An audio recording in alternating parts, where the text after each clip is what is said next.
You've given the same feedback 3 times and nothing has changed. The problem is not that your team doesn't hear you, it's that you're not giving feedback that actually changes the behavior. Today, we fix that. Welcome to Crossroads and Catalyst, the podcast with Shanita B. I am your host. This is where we discuss how a thoughtful, wise, and strategic perspective at a crossroads can be the catalyst for change. So, for today's executive brief, we're going to be focusing on the feedback skill that most leaders get wrong. So, we're going to spend the next 20 minutes on how to give feedback that sticks and changes behavior. The crossroads here is you've noticed some performance issues from a team member. Maybe they're missing some deadlines, they're not communicating very effectively or even quite poorly. And maybe leadership is not at all pleased and they feel as if this person is not meeting the expectations. So you know that you have to address it. You sit them down, you give them some feedback, and maybe that conversation goes a little bit like this. You need to be more proactive, or your communication could be better. They nod, they seem as though they understand, and maybe they even say thank you, and then nothing changes, at least from what you can tell.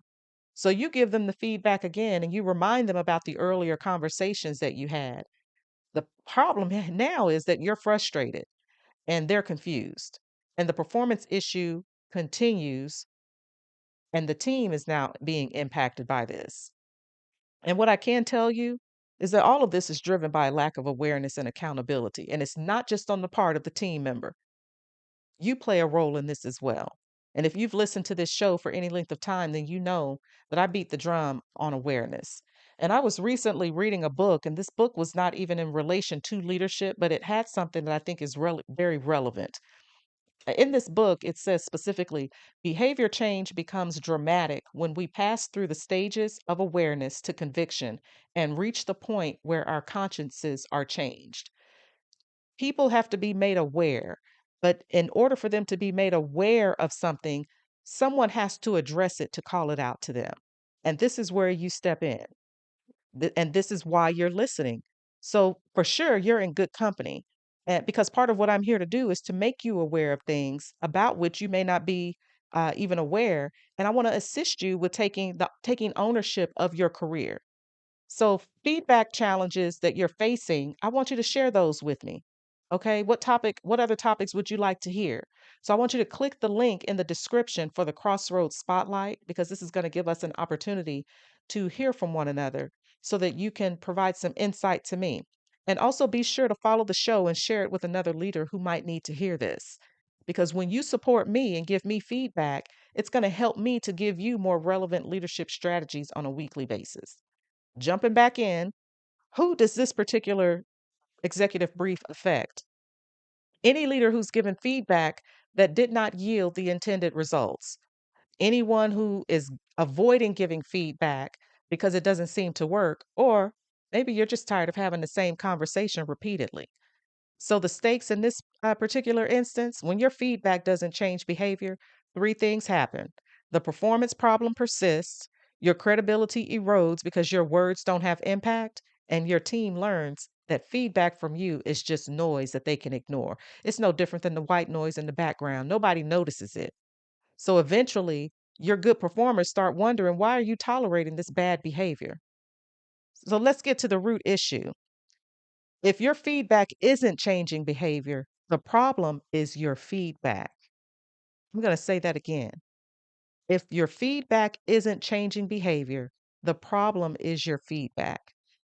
It may not necessarily be that they have an unwillingness to change, and it might not even be their capability or competency. It's more than likely your delivery.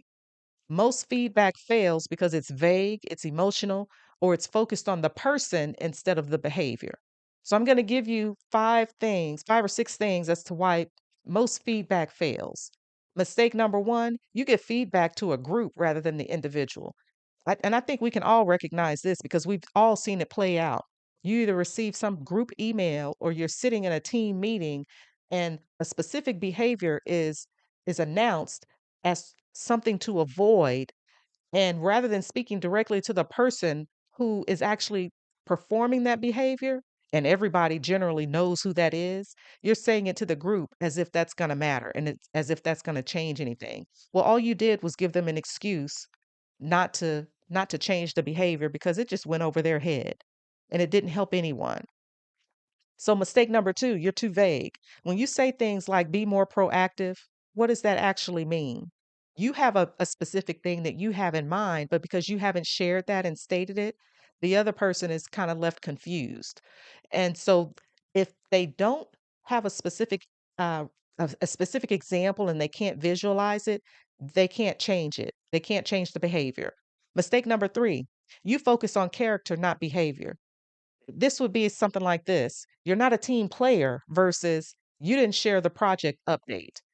And so the reality of this is that it really is appears as if you're attacking someone's character, and all that does is create defensiveness and they put a wall up. And so then the behavior that you want to address, it's really not getting addressed nor is it getting changed. And the last time that I checked, only God knows the heart. So leave that to him. You just focus specifically on the behavior. Mistake number four, you give those compliment sandwiches. You know what I mean? When you give positive feedback and then you insert the negative and then you close it with a positive. All you did was send a confusing message because the last thing that they're left with is that everything is all good. And so you just pretty much covered up the actual behavior that you wanted to address, and so therefore nothing changes. Mistake number five: you don't even explain the impact. So it looks something like this: you don't even tell them what's wrong and why it matters. So if they don't understand the impact, they don't have any sense of urgency to change it. And part of what you want to do is create that sense of urgency for them. And then mistake number six, you don't follow up. So you give feedback once and then you hope for the best. Well, I, I can tell you that doesn't work very well. If you want the behavior to change, there has to be some level of accountability and reinforcement that goes along with the process. So here are some key points that you should look for. Number one, feedback that doesn't include specific examples is 80% less likely to change behavior. Number two, people need to hear feedback several times before it becomes actionable. And they might agree, but they might not necessarily know how to change it. So you might even have to step in and give them some assistance to help them figure out how to change it. And then number three, the best feedback focuses on observable behavior, not personality traits. So you want to focus on what they actually do or say. You don't want to get in and start talking about their attitude or particular traits. Just focus on the specifics in that regard. So here are some critical questions that you should ask yourself. Can the person visualize exactly what you want them to do differently? If they can't, it's not going to work. Number two, do they understand why changing this behavior matters? And then number three, have you followed up to see if change happened? Again, this is why I say it's not just awareness and accountability for the team member. This requires you to be aware and you to be accountable. So then what kind of choices do we have? Well, you have three approaches to giving feedback, and two of them are a complete waste of time. So option A, keep giving the vague feedback and hope that it changes. It's going to feel like it's less confrontational and it might even seem like it's easier. But the downside of this is that nothing changes. And what you find is that you're going to have to repeat yourself. And you certainly have lost all credibility because no one really uh, puts any uh, credence into what you're telling them anyway. So, this is why the same issue keeps showing up on performance reviews. Option B, avoid feedback until their performance review. Well, it definitely gives you the ability to avoid uncomfortable conversations. But the downside for sure is that that problem, it continues on and it just compounds because none of these things take place in isolation. And not only that, you have robbed that person of an opportunity to improve their performance. And then what does that result in? Well, now they're resentful because you've been holding on to this information that could have potentially helped them earlier. And because of whatever, I'm going to call it an insecurity or fear, even whatever reason that you had for holding that back, well, they've lost out time on on improving, right? So if you wait until the annual review, it's too late. It's too late to go back and try to address something that might have happened 6 months ago, or I don't even as early as 30 days ago. But because it's been happening and you didn't address it, okay, that time is lost. Option C, give clear, behavioral, actionable feedback. This is what's actually going to drive the change that you're looking for. And it's also going to build up that accountability. And then what you want to see, what you should see is improved performance. Now, this definitely will require you to prepare, and it's going to also require that you be direct. And for those of you who are uncomfortable with being direct and calling things out, well, like I say, get uncomfortable being uncomfortable. Excuse me, get comfortable being uncomfortable because this is a part of your job. This is why you're in a leadership position, is to deal with things directly. Now, because you deal with them directly does not mean that you have to be harsh or mean. You're just dealing with the things that you see and you're calling them out and you're having a conversation about it. And this is the feedback approach that's actually going to work. It's just being very specific, being very direct. All right. So then what kind of a system or framework do we want to put in place to assist us with this feedback? Well, we're going to talk about SBI, situation, behavior, impact. So this is step one. The situation, you have to describe when and where. So please be very specific, give a recent example, and it has to be observable. So this would be something like you would say, when you submitted the project report last week, dot, dot, dot, I noticed such and such. Or in yesterday's team meeting, lay out the scenario where you observe this thing happening. So for the behavior aspect, describe what they did or said. Again, it has to be observable. We're not talking strictly about your interpretation of it.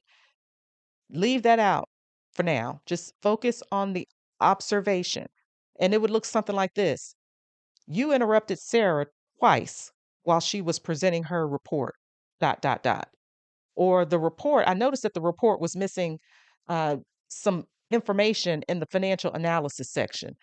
You have to figure out what this looks like in your particular scenario. Impact, you want to explain the consequence. And basically, what that means is why does it matter?